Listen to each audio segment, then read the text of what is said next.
Fala pessoal, o professor Marcos Cruz com vocês aqui em mais um vídeo no canal Marcos Edu. Depois de muitos pedidos mesmo, depois de uma longa batalha, de muitos estudos para poder trazer esse vídeo para vocês, hoje estou trazendo para vocês especialmente um vídeo sobre o estatuto da famosa UFC, a Universidade Federal do Ceará. Então vamos lá, vamos iniciar, né? Vamos falando aqui com vocês. Eu vou trazer aqui para vocês o que o edital da UFC traz, né? Ele solicita que seja utilizado aí uma versão, né, do estatuto da UFC, que é justamente essa versão que a gente tem aqui, cuja finalização dela foi em fevereiro de 2020. Então a gente vai trabalhar com ela. Essa lei, ela está dividida. Na verdade, essa lei não, esse estatuto, ele está dividido da seguinte forma. Nós temos aqui da página que vai da página 2 à página 3, a gente tem aqui falando um pouco sobre a universidade, né, formação dela, que vai dos artigos 1 ao 3º. A gente tem do capítulo 1, objetivos e funções, que isso aí já vai no artigo 4º. Então a gente tem nessa parte aqui falando um pouco sobre a própria universidade, né? Depois a gente vai ter cada título desse aqui, ele vai ser dividido em capítulos. Então a gente tem 4 títulos que vão compor esse estatuto: título 1, título 2, 3 e 4. Então a gente vai tratar de cada um deles aqui, certo? Inicialmente a gente vai tratar, obviamente, do título 1, que a gente vai falar da universidade, né? Aquela visão panorâmica da universidade, aquela visão geral. No capítulo 1, os objetivos e funções, que aí é somente o artigo 4º. No capítulo 2, princípios de organização, ou seja, a forma que a universidade é organizada, estruturada. No capítulo 3, a constituição básica da universidade, que vai dos artigos 6 ao 7º. E aí a gente já vai fechar essa primeira parte aqui do título 1, e então nós vamos entrar na parte... O título 1 é o mais resumido, o mais simples, porque ele é uma apresentação. No título 2 é que realmente assim começa a ter uma informação um pouco mais pesada. Apesar de ser uma informação mais pesada, entre aspas, a gente não tem muitas páginas para trabalhar. Se você observar, aqui vai da página 6 à página 21. Então, o estatuto em si, ele não é muito grande. Ó. Se a gente for olhar aqui, tem aqui até, isso aqui inicia na página 35, mas a gente vai ter, vou levar lá para o final para vocês verem aqui. Ó. O final dele mesmo, ó, está na página 45. Deixa eu trazer aqui, 44. Pronto. Então a gente tem 44 páginas. Não é uma coisa gigantesca, certo? Existem outros estatutos aí de universidades, órgãos, entidades que são gigantescos. Então esse aqui é um estatuto muito bom de se trabalhar. Então a forma que o texto ele trabalha é muito boa de se ler, não é uma coisa complicada. Então se você não tem muita afinidade com essa coisa de leis, de estatutos, não vai ser difícil para você. Então, né, sem mais delongas, vou só apresentar para vocês aqui o que é que vai falar nesse título 2. Vai falar o que é uma administração superior, o que é o conselho universitário, o que é o conselho de ensino, pesquisa e extensão, o que é o conselho de curadores, o que é a reitoria, o que é a administração acadêmica, o que é, já aqui na seção 1, né, na seção 1 do capítulo 2, do título 2, o que é o conselho de centro, conselho departamental e assim vários outros conselhos, vários outros conceitos que a gente vai vendo. Essa segunda parte aqui vai falar de como se dá o regime didático científico, como é o ensino, os cursos sequenciais, curso de graduação, curso de pós-graduação, os cursos de extensão, pesquisa, também como se dá a extensão em si, não os cursos, mas como se dá a extensão em si. E perceba que tudo é trabalhado em poucos artigos. A pesquisa são 2 artigos. O curso de extensão é apenas 1 artigo. Já na pós-graduação tem 66, 67, 68, 69. Nós temos aqui 4 artigos. Mas, no geral, são poucos artigos que vão tratar de cada coisa. Então a gente pode entender que não é tão complexo, mas que é importante a gente reforçar bem cada parte desse conteúdo. Por quê? Porque nós não temos um banco grande de questões para poder trabalhar sobre esse assunto. Então a gente não faz ideia do que a CETRED, a banca que está elaborando esse concurso, né, a responsável por esse concurso da UFC, ela vai cobrar. Então é importante que a gente frise o máximo de tudo que a gente puder. Na seção, no título 4, né, já no finalzinho aqui, a gente vai ter falando um pouco sobre a comunidade universitária, que vai ser dividido em 3 capítulos, né, que a gente tem o corpo docente, discente, o técnico administrativo, né, aqui a gente tem os estudantes, os alunos, os docentes, aqui os discentes, e aqui o corpo técnico administrativo, ou seja, esse e esses servidores, né? Diplomas, certificados e títulos, então todas essas informações que a gente tem aqui, patrimônio e recursos financeiros, disposições gerais, e aí a gente vai iniciar agora de fato, né? Vou ler isso aqui, porque realmente essa partezinha aqui ela é colocada lá no edital, falando só para a gente entender, né, como é que foi a aprovação desse estatuto. Então, esse estatuto ele foi aprovado pelo Conselho Nacional de Educação, certo? E essa aprovação foi dada pelo parecer 62 de 1999, certo? Da Câmara de Educação Superior. Nesse processo aqui que a gente tem destacado, a gente tem esse processo aprovado pelo ministro da Educação através da portaria 592 de 23 de março de 99. E isso foi publicado também no Diário Oficial da União, o DOU, né? Ou DOU, como alguns chamam também, dia 26 de março de 99. E a gente tem outras informações aqui que não são tão importantes assim para a gente, mas só para a gente ver aqui, ó, aconteceram várias atualizações e a última atualização que nós temos acerca, né, desse estatuto foi em 2020, né, que é justamente aqui, ó, 7 de fevereiro de 2020, que é o que a gente tem aqui já na capa, né? Aqui, ó, fevereiro de 2020 foi a última atualização dele. Existem atualizações que eu acredito que vão entrar, mas não para esse concurso. Então, né, como o edital do concurso ele coloca com essa última atualização, então é isso que nós vamos ver aqui, tá bom? Então vamos começar agora, de fato, falando sobre o estatuto da UFC. Então, no artigo 1º, né, a gente tem o seguinte, ele vai trazer para a gente aqui, no título 1, falando aqui sobre a universidade. O que é a universidade?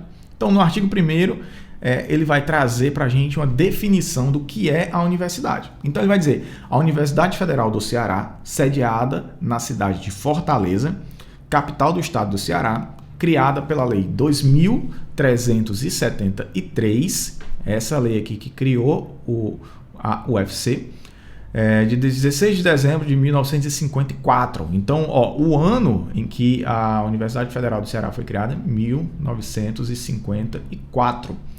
É uma instituição federal de ensino superior, certo? Então, o foco dela, né, é o ensino superior, constituída como autarquia educacional de regime especial, vinculada aí, já vem uma coisa interessante aqui, ó, vinculada ao Ministério da Educação e do Desporto. Tem universidade que é vinculada somente ao Ministério da Educação. A UFC, a Universidade Federal do Ceará, é vinculada ao Ministério da Educação e do Desporto, tá? No artigo 2º, a gente vai ver aqui um pouco sobre a autonomia, né? Sobre a forma de gestão da universidade.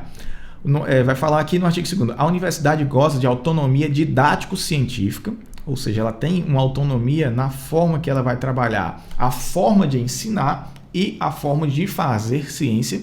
Ela tem autonomia também na forma administrativa, na forma de gestão financeira, na forma patrimonial também. Então, ela tem essa autonomia didático-científica, administrativa, gestão financeira, patrimonial, e ela vai obedecer a qual princípio? O princípio da indissociabilidade entre, olha aí pessoal, isso aqui é muito forte nas universidades, nos institutos federais, ensino, pesquisa e extensão. É o tripé, é o famoso tripé das universidades, é o ensino, pesquisa e extensão. Então, inclusive isso aqui é o que vai diferenciar uma universidade. A gente vai entender ainda mais um pouquinho na frente, vou falar sobre universidade, centros e faculdades, certo? Mas isso aqui é o que vai caracterizar uma universidade. Obrigatoriamente tem que ter ensino, pesquisa e extensão, certo?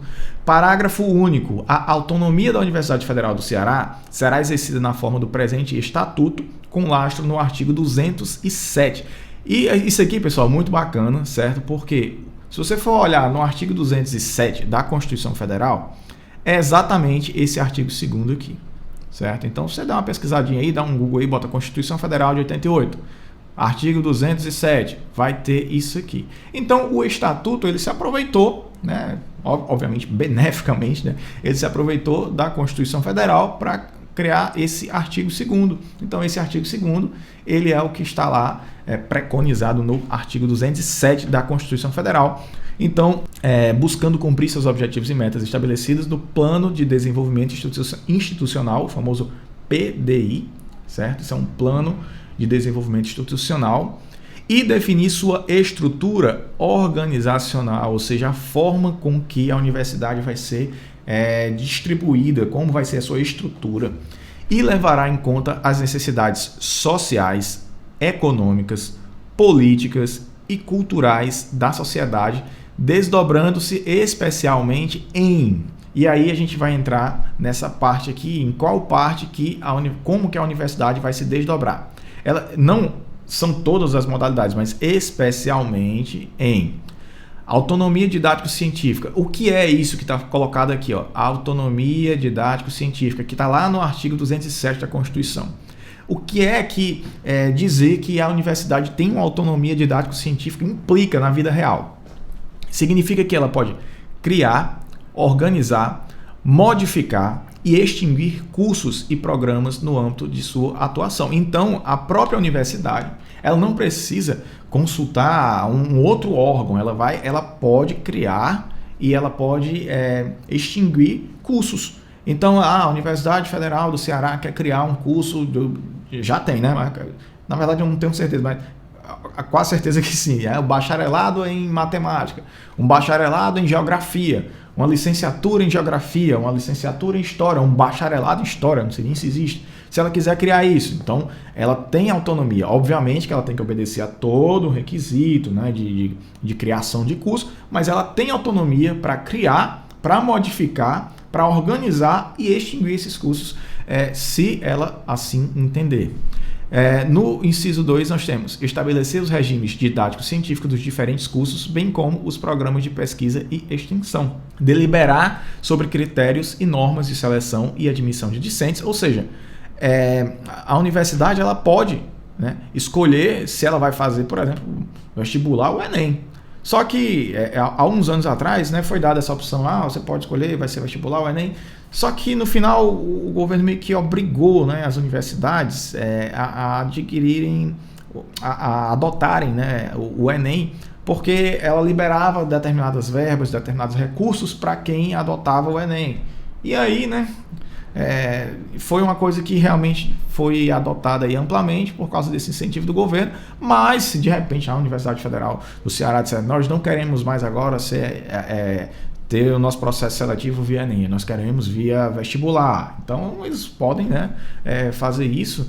Lógico que não é tão simples assim, não é a vontade de uma pessoa, né? Tem várias questões por trás, mas ela tem autonomia para isso, certo? Então ela pode deliberar sobre critérios e normas de seleção e admissão de discentes. Ela pode escolher, mas dentro do próprio Enem, ela pode escolher quais são os pesos para cada curso. Então ela vai deliberar sobre esses critérios, normas de seleção e como vai ser a admissão dos discentes.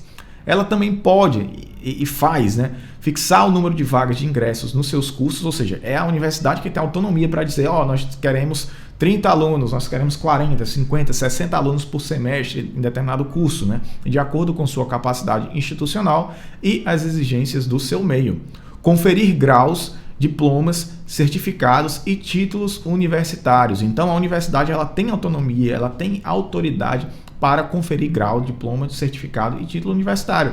Ela pode dar o seu diploma de graduação, ela pode dar o seu certificado de um curso de extensão que você fez, de uma capacitação, ela pode dar um título universitário de mestre, doutor, de especialista. Então ela tem essa característica. No 6, aqui no inciso 6, revalidação de títulos obtidos no exterior. Então, acontece bastante isso, a pessoa faz um curso em uma universidade em outro país e quando ela chega aqui, acontece muito com medicina, por exemplo. A pessoa cursa medicina em outro país e quando ela vem para o Brasil, ela não pode simplesmente chegar e atuar. Ela tem que fazer uma revalidação do título obtido no exterior. Não só para graduação, né, mas também que a gente tem isso para mestrado e doutorado. O professor foi afastado, foi fazer um doutorado na Alemanha, na Inglaterra, no Reino Unido, enfim, em outro país, na Finlândia. Quando ele volta, aquele título de doutor depende muito, obviamente, de como é feita a configuração, né, essa parceria, ou se quer que existe uma parceria entre a universidade lá de fora e a daqui. Algumas já trabalham de forma conjunta e o diploma já vale em ambos. Mas normalmente não vale. Então, quando você volta, você adquirir um título de doutor em outro país, quando você volta para o Brasil, você tem que fazer uma revalidação desse título obtido no exterior para você poder ter todos os benefícios aqui no Brasil, caso você seja professor universitário, né, ou de Instituto Federal, para você poder ter aí a sua famosa RT, né, para você ganhar a sua bufunfinha a mais e poder progredir na sua carreira aí de forma mais rápida, né, porque é a retribuição por titulação, certo? Que dá um dinheirinho legal aí.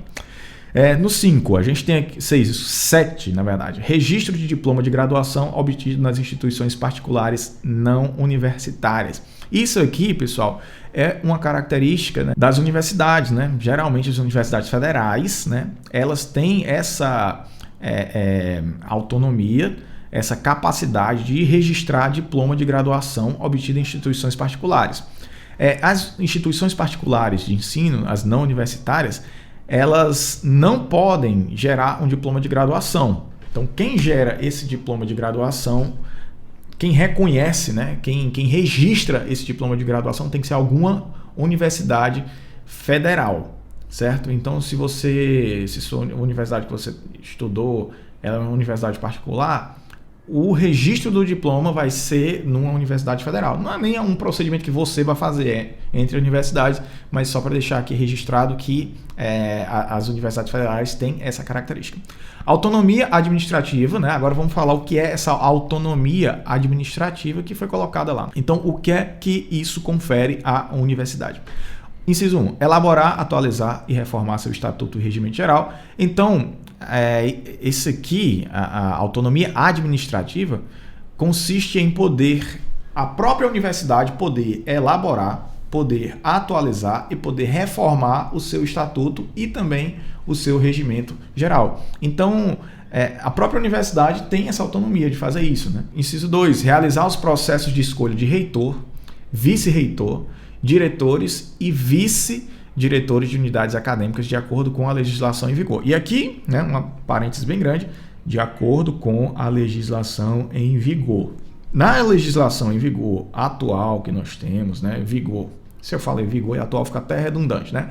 Na legislação que nós temos agora em vigor, as universidades e institutos federais, elas fazem um processo de escolha de reitor através de uma famosa lista tríplice, certo? É uma lista tríplice. O que é isso? A universidade faz uma eleição, entre aspas, né? Ela faz, na verdade, uma consulta à comunidade acadêmica, e a comunidade acadêmica ela vai votar, né? Os discentes, os técnicos administrativos e os docentes. Vamos lá, geralmente é paritário, né? Existem algumas universidades que não são, no caso da UFC é paritário, então cada um tem direito a um terço, né, do peso da votação. E aí, essa lista tríplice, a pessoa que ficou em primeiro, essa lista é mandada para o Ministério da Educação e lá vai ser decidido quem vai ser o reitor da universidade, o primeiro, o segundo ou o terceiro. O que aconteceu no governo atual, diferentemente em outras circunstâncias, é que devido a toda essa coisa política que está tendo no Brasil, esquerda, direita, muito polarizado, o governo ele decidiu por escolher, mesmo em detrimento da consulta, independente de ser primeiro, segundo ou terceiro, né, escolher geralmente as pessoas que eram de direita. Então aconteceu na UFC justamente isso, aconteceu no IFRN. Então lá no IFRN também aconteceu a mesma coisa. Teve uma votação, né, essa consulta à comunidade acadêmica, escolheram uma pessoa e o que foi escolhido como reitor não foi o primeiro lugar, o que é normal de acontecer. Na Universidade Federal do Rio Grande do Sul, na UFERSA também aconteceu a mesma coisa, né? Quem assumiu foi uma professora. Eu não vou entrar aqui nesses detalhes, esse mérito, se é certo ou errado, porque na verdade isso é o que a legislação permite. Então o presidente ele tem essa autonomia de escolher, né? E ele escolheu conforme os critérios aí dele, certo? Então, o que acontece é isso. Não é uma eleição, é um processo de escolha de reitor, acontece através de uma consulta, e essa consulta com a lista tríplice é mandada para o Ministério da Educação, e lá eles vão decidir quem vai ser, se é o primeiro, segundo ou terceiro, conforme aí quem vai dar a assinatura final é o presidente da República, certo? Então, só para deixar aí para vocês que isso é uma coisa assim meio polêmica que aconteceu aí no Brasil todo. 3. Firmar contratos, acordos, convênios e instrumentos similares. 4. Dispor sobre política de pessoal docente e técnico administrativo. 5. Estabelecer critérios e normas a serem observados pelos corpos docente, técnico administrativo, bem como definir suas sanções e a que estão sujeitos os seus membros. Autonomia, e agora a gente vai entrar na autonomia de gestão patrimonial e financeira. Na autonomia de gestão patrimonial e financeira, a gente vai ter que o que é que ela pode fazer? Ela pode aprovar e executar planos, programas e projetos de investimentos referentes a obras, serviços de aquisição em geral, bem como administrar rendimentos conforme dispositivos institucionais, elaborar e executar seus orçamentos anuais e plurianuais, adotar as providências de ordem orçamentária, financeira e patrimonial necessárias à gestão contábil e financeira, receber e gerir subvenções, doações, heranças, legados, tudo isso. Então, a universidade ela tem autonomia de gestão patrimonial e isso confere também que ela pode celebrar convênios, contratos, ajustes, inclusive cooperação financeira com entidades públicas e privadas, nacionais e internacionais, bem assim contrair empréstimos para atender às suas necessidades. Então, as universidades elas podem ter parcerias, né? Ela pode ter convênios com empresas públicas e privadas, nacionais e internacionais. Dentro dessa perspectiva, a gente vê aí um lastro muito grande, porque é possível uma empresa privada, né, ela trazer a pesquisa para dentro da universidade. Existe alguns mestrados que o pessoal recebe bolsa, né, de empresas. Então, é uma coisa bem interessante, né, essa parceria público-privada, né, nesse sentido aí de trazer bolsas, inclusive bolsas às vezes melhores do que as próprias bolsas CAPES, né? Lógico que alguns têm exigência muito maior também, que a pessoa tem que fazer mais relatórios, tem aquela cobrança como se fosse de fato um emprego, mas é muito bacana também assim nesse aspecto. 6. Adotar regime contábil financeiro que atenda às suas peculiaridades de organização e funcionamento. 7. Administrar e dispor seu patrimônio. Artigo 3º. A organização e o funcionamento da universidade reger-se-ão pelas disposições constantes dos seguintes documentos. Então, a gente vai ver aqui os documentos legais que vão reger, né, a organização da universidade. Primeiramente, né, esse estatuto aqui que nós estamos lendo, o presente estatuto, que ele encerra as definições e formulações básicas. A gente vai ter também o regimento geral, que aí já fica para outro vídeo lá para frente, que regulará a partir do estatuto todos os aspectos comuns da vida universitária. C. Regimentos específicos que contemplarão o regime geral nos aspectos relativos ao funcionamento dos colegiados superiores e a definição e objetos dos órgãos administrativos que integram a reitoria e as características próprias dos vários centros e faculdades. Olha que eu tinha falado centros e faculdades. Já já a gente vai falar sobre isso. Com um errinho aqui de formatação, né? Mas isso aí é o de menos. D. As resoluções do Conselho Universitário e dos Conselhos de Ensino, Pesquisa e Extensão. Ensino, Pesquisa e Extensão, CONCEP. Parágrafo único. Os documentos previstos neste artigo poderão desdobrar-se em normas e manuais administrativos de setores ou atividades especiais a serem aprovadas por ato do reitor. Se você gostou desse vídeo, não esquece de se inscrever no canal, deixar o seu like. O seu comentário, ele é muito importante. Então deixa aqui o seu comentário, e também sugestões, né? Porque eu vou trazer uma sequência de outros vídeos para a gente finalizar, né, esse conteúdo do Estatuto da Universidade Federal do Ceará para o concurso da UFC. Então deixa o seu comentário, porque ele é muito importante para a gente saber, ter um termômetro aqui de como está indo, se vocês estão gostando desse formato que eu estou trazendo, ou se vocês preferem até que eu traga logo aquele vídeo longão, né? Eu vou fazer dessa vez aqui essa primeira parte, eu vou trazer outras partes, mas eu quero que vocês deixem no comentário aí qual a leitura de vocês sobre isso, tá bom? Então, até o próximo vídeo e valeu, tchau, tchau!